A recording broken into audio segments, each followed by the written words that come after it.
Good evening, good evening. कर लिया question answer निकाल लिया? पक्का पक्का धक धक हो रही है?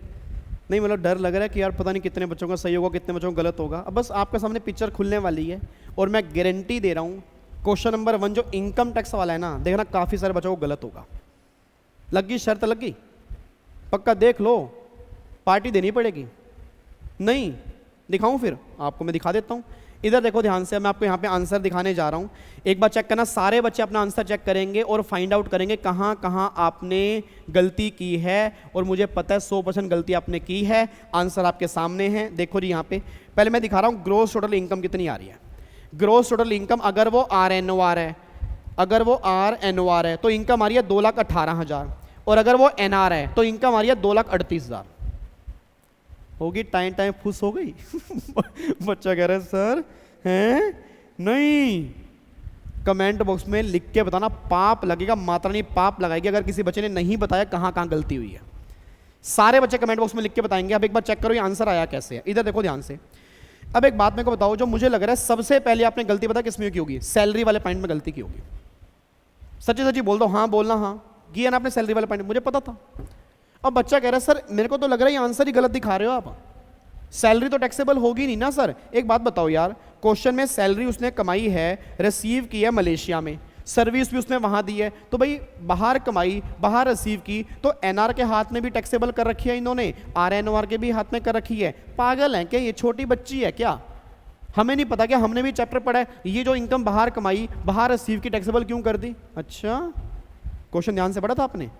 आपने ध्यान से क्वेश्चन पढ़ा ही नहीं है। मिसिस रोमा इंडियन सिटीजन है, मैंने कहा भी था ध्यान से पढ़ना, और गवर्नमेंट एम्प्लॉई है। याद करो सेक्शन नंबर 9। हाँ जी, सेक्शन नंबर 9 याद कर लो। सेक्शन नंबर 9 में क्या लिखा था कि अगर कोई इंडियन सिटीजन सर्विस इंडिया से बाहर रेंडर कर रहा है, पेमेंट करने वाली गवर्नमेंट ऑफ इंडिया है, तो माने या ना मानो मानना ही पड़ेगा कि वो सैलरी उसने इंडिया में कमाई है और वो इंडिया में टैक्सेबल है। ओ तेरी सर, एक बार दोबारा बोलना, ये आपने क्या बोला? मैंने ये बोला, याद करो सेक्शन 9 में क्या लिखा था कि अगर कोई इंडियन सिटीजन है, सर्विस इंडिया से बाहर रेंडर कर रहा है, पेमेंट करने वाली गवर्नमेंट ऑफ इंडिया है, तो सैलरी उसके हाथ में income deem to be arise in India मान लेंगे। और अगर अराइज इन इंडिया मान ली तो चाहे वो ROR हो, चाहे वो RNOR हो, चाहे वो NR हो, सबके हाथ में टैक्सेबल है। हाँ, परक्यूजिट और अलाउंसेस जो होते हैं वो एग्जम्प्ट होते हैं। तो ये परक्यूजिट और अलाउंस की बात नहीं कर रहा, वो सैलरी की बात कर रहा है। और बच्चा कह रहे हैं तो मतलब ये 2-2 लाख रुपए टैक्सेबल होंगे? बिल्कुल टैक्सेबल होंगे। और सुनो कमाल की बात, जिसने 2-2 लाख रुपए लिए होंगे तो शायद उसने 2-2 लाख ले तो लिए होंगे, बट 50,000 की स्टैंडर्ड डिडक्शन। हाँ जी, भूल गए? टाइम टाइम खुश हो गई ना? तो 2 लाख में से नालायकों 50,000 रुपए की स्टैंडर्ड डिडक्शन कौन माइनस करेगा? बच्चा कह रहा है सर ये सैलरी कंप्यूटेड नहीं है क्या? चेक करो ऐसा कहाँ लिखा है। उसने लिखा है सैलरी रिसीव, मतलब ग्रोस सैलरी है। तो अगर ग्रोस सैलरी है, स्टैंडर्ड डिडक्शन माइनस होगी, फिर आपकी सैलरी 1.5 लाख रुपए दोनों के अंदर आएगी। तो एक बार आंसर देखो, देखो री, ये 2,50,000, 1.5 लाख रुपए सैलरी यहाँ पे आ गई, 1.5 लाख रुपए सैलरी यहाँ पे आ गई। पहली गलती आपको पता लग गई। अब उसके बाद दूसरा यहाँ पे चेक करो सेकंड क्या निकल के आ रहा है। अब सेकंड तो देखो, इनकम प्रॉफिट जो है बिजनेस उड़ीसा में है, उड़ीसा आप सब जानते हो वो इंडिया में है, तो इनकम अराइज इन इंडिया है, तो ये तो सबके हाथ में टैक्सेबल। 80,000 यहाँ भी आएगा, 80,000 यहाँ भी आएगा। फिर आगे यहाँ पे दिया हुआ है लॉस दिए हैं। अब लॉस कहाँ पे है? बड़ौदा। अब लॉस अराइज कहाँ पर हुए हैं? भैया इंडिया में अराइज हुए हैं। तो क्या ये दोनों की इनकम में से माइनस होंगे? नहीं होंगे, बिल्कुल माइनस होंगे। तो ये लॉस इन्होंने इसमें से माइनस कर दिए, इसमें से माइनस कर दिए। अब अगली इनकम जो है, ये वाली इनकम 42,000 रुपये, ये किसी के हाथ में नहीं आएगी। क्यों नहीं आएगी? एक बार चेक करो यहाँ पे क्वेश्चन क्या है। Profit from the business carried on in Paris. Profit कमाए कहाँ? पेरिस। रिसीव भी कहाँ की है? सिडनी। कंट्रोल भी कहाँ है? पेरिस। एलो भाई, कमाया बाहर, रसीब बाहर, कंट्रोल भी बाहर। तो भाई साहब ROR अगर होता तो टैक्सेबल हो जाता, RNOR और NR में टैक्सेबिलिटी नहीं होगी, तो ये 42,000 रुपये किसी के हाथ में भी टैक्सेबल नहीं होंगे। ठीक है नी? उसके बाद अब यहाँ पे देखो री, loss from the business carried on its Canada through profit are not receive in India, but business control जो है वो देहरादून में है। मतलब जो लॉस आपने कमाए हैं उसका बिजनेस बाहर है, उसका बिजनेस बाहर है। देखो उसने लिखा है ना, बिजनेस आपका बाहर है, और प्रॉफिट जो है वो इंडिया में रिसीव नहीं करता, बट कंट्रोल जो है वो देहरादून में है, मतलब कंट्रोल आपका है इंडिया में।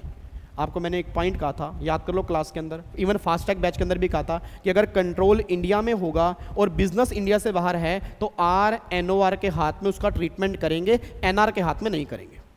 तो मतलब ये 46,000 रुपये के लॉस जो हैं ये आर एनओआर की इनकम निकालते हुए माइनस होंगे, एनआर की इनकम निकालते हुए माइनस नहीं होंगे। तो आप चेक करो, देखो जी यहाँ पे 40,000 रुपये यहाँ माइनस कर रखे हैं, यहाँ माइनस नहीं कर रखे जी। उसके बाद अगेन सेम अनएब्जॉर्ब डेप्रिसिएशन। अब जो अनएब्जॉर्ब डेप्रिसिएशन है, बिजनेस जो है वो कनाडा में है जी, तो आर एनओआर वाले केस में जी, आर एनओआर वाले केस में क्या करने हैं, हमें ये माइनस करने हैं, इस वाले केस में माइनस नहीं करने, मतलब क्योंकि कंट्रोल अगर इंडिया में है तो आर एनओआर वाले केस में तो ट्रीटमेंट मिलेगा, एनआर वाले केस में कोई ट्रीटमेंट नहीं मिलेगा, बस ये बात ध्यान दो, ठीक है जी। उसके बाद देखो यहाँ पे जी profit from the Indonesia business, control जो हो रहा है वो दिल्ली से, अगर कंट्रोल अब दिल्ली से है, अगर कंट्रोल दिल्ली से है तो भाई आर एनओआर के हाथ में तो पूरा 70,000 आएगा, क्योंकि इनकम कमाई बाहर, कंट्रोल इंडिया से, तो आर एनओआर के हाथ में सारी टैक्सेबल है। एनआर के हाथ में रिसीव्ड इन इंडिया जो होगी वो टैक्सेबल होगी और कुछ भी टैक्सेबल नहीं होगा। तो उसने बोला 40% आपने इंडिया में रिसीव की है, इसका 40% आएगा 28,000 रुपये, तो 28,000 रुपये एनआर के हाथ में टैक्सेबिलिटी आ जाएगी और आर एनओआर के हाथ में पूरी 70,000 की आएगी। तो देखो यहाँ पे जी 70,000 और ये 28,000 रुपये। अच्छा फिर आगे जो रेंट कमाया है वो कनाडा में है, रिसीव भी कनाडा में है, तो भैया आर एनओआर के हाथ में भी नहीं आएगा और एनआर के हाथ में भी नहीं आएगा, तो दोनों के हाथ में नॉन टैक्सेबल 2,18,000 रुपये ग्रोस टोटल इनकम, 2,38,000 रुपये ग्रोस टोटल इनकम। अच्छा कह रहा है सर एक बात है, वैसे बात तो आपने सच्ची बोली थी, क्वेश्चन तोते उड़ा देगा। अरे अभी तो शुरुआत है, डेली जब क्वेश्चन करोगे ना आपकी इतनी प्रैक्टिस हो जाएगी, आप कहोगे सर अब हमें कोई दिक्कत नहीं है, और क्वेश्चन इसी लेवल के होंगे या इससे बढ़िया लेवल के होंगे, इससे कम लेवल के नहीं होंगे। हर क्वेश्चन में कुछ नया पॉइंट होगा। जैसे आपके एग्जाम में आपको पता लगता है ना कि सर ऐसे तो क्वेश्चन कहाँ से आते हैं, तो वो ऑटोमेटिकली यहाँ प्रैक्टिस हो जाएगी। बस ये बात ध्यान दो। बात समझ में आ रही है जी? पक्का पक्का गलतियाँ पता लग गई जी, कोई दिक्कत तो नहीं है। तो आपका आंसर जो है वो ये आपके सामने निकल के आएगा। तो मेरे को जो लग रहा है आपने मेनली सैलरी वाले पॉइंट में गलती की होगी, या आपने गलती जो की होगी इस लॉस वाले पॉइंट में हमने गलती की होगी, क्योंकि आपको लगा होगा ये लॉस माइनस होगा नहीं होगा, बिल्कुल होगा। आर एनओआर वाले केस में तो होगा, अनएब्जॉर्ब डेप्रिसिएशन भी सेम आर एनओआर वाले केस में होगा, एनआर वाले केस में कोई भी ट्रीटमेंट नहीं होगा, बस ये बात ध्यान दो। ठीक है जी। तो ये क्वेश्चन नंबर 1 का आंसर आपके सामने निकल के आ रहा है। अब क्वेश्चन नंबर 2 तो बिल्कुल सिंपल था, जीएसटी वाला।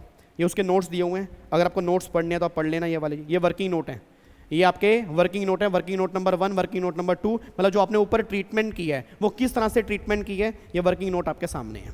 ठीक है जी।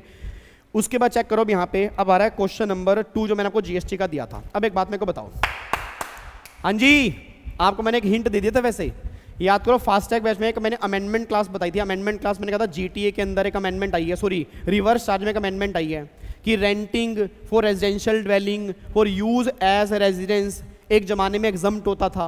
फिर मैंने कहा अब अमेंडमेंट आ चुकी है कि अगर वो रेंटिंग दोगे रजिस्टर्ड पर्सन को तो जीएसटी लगेगा और वो रिवर्स चार्ज में लगेगा, और अगर वो रेंटिंग दोगे अनरजिस्टर्ड पर्सन को तो फिर जीएसटी नहीं लगेगा। अमेंडमेंट बेस्ड क्वेश्चन है ये वाला, अमेंडमेंट बेस्ड क्वेश्चन है। चेक करो यहाँ पे आंसर इसका। देखो service provide by renting of residential dwelling for use as residence क्या था, एग्जम्प्ट था। फिर लिखा है however where the residential dwelling is rented to a registered person, तो एग्जम्पशन अब अवेलेबल नहीं होगी, उस पर टैक्स लगेगा और वो रिवर्स चार्ज में टैक्स लगेगा। तो रिसीवर जो होगा, मतलब जिसको आपने रेंट पे दी है, वो जीएसटी पे करने के लायबल होगा, बस ये बात ध्यान दो।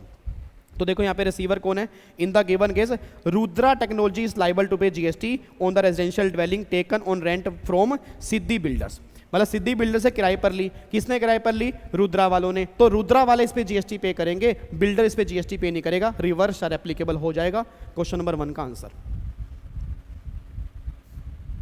सारे गलत या कुछ सही भी हैं? चलो देखता हूं कमेंट में आप लिखोगे तो मेरे को पता लग जाएगा। आगे देखो जी अगला क्वेश्चन क्या है। अगला क्वेश्चन वही स्पॉन्सरशिप की सर्विस वाला।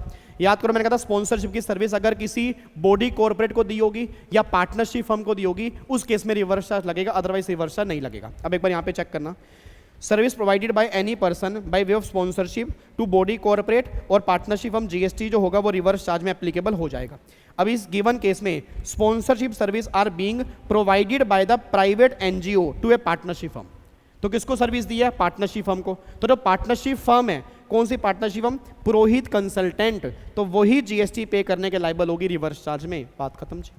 तो ये दोनों क्वेश्चन बताओ रिवर्स चार्ज के थे, दोनों क्वेश्चन में रिवर्स चार्ज था और दोनों क्वेश्चन ही मजेदार क्वेश्चन थे। अब मेरे को नहीं पता आपने क्या किया, ठीक है जी। तो आई थिंक आपको मजा आ गया होगा, ठीक है। एक बार जरूर मजा आया तो लाइक का बटन तोड़ देना, एक बटन है ये लाइक का, ये ऐसे ऐसे अंगूठा वाला, उसको तोड़ देना और कमेंट कर देना बढ़िया बढ़िया से। और आप ये भी बताना कितने क्वेश्चन सही हैं, कितने गलत हैं, कहाँ आपकी गलती हुई है, ताकि अगले क्वेश्चन में जो मैं अगला क्वेश्चन दूंगा कल मैं फिर आऊँगा एक क्वेश्चन और लेके, डेली एक क्वेश्चन लेके आता रहूँगा। बस आपने करते रहने, आंसर बताते रहने, आपकी तैयारी भी होती रहेगी। ठीक है जी, चलो मिलते हैं फिर नेक्स्ट सेशन में। आज का सवाल कल लेके आऊंगा। ठीक है, आज का सवाल आज का हो चुका है, कल फिर आज का सवाल लेके आऊंगा। Bye bye, take care, Jai Hind, God bless you, bye bye.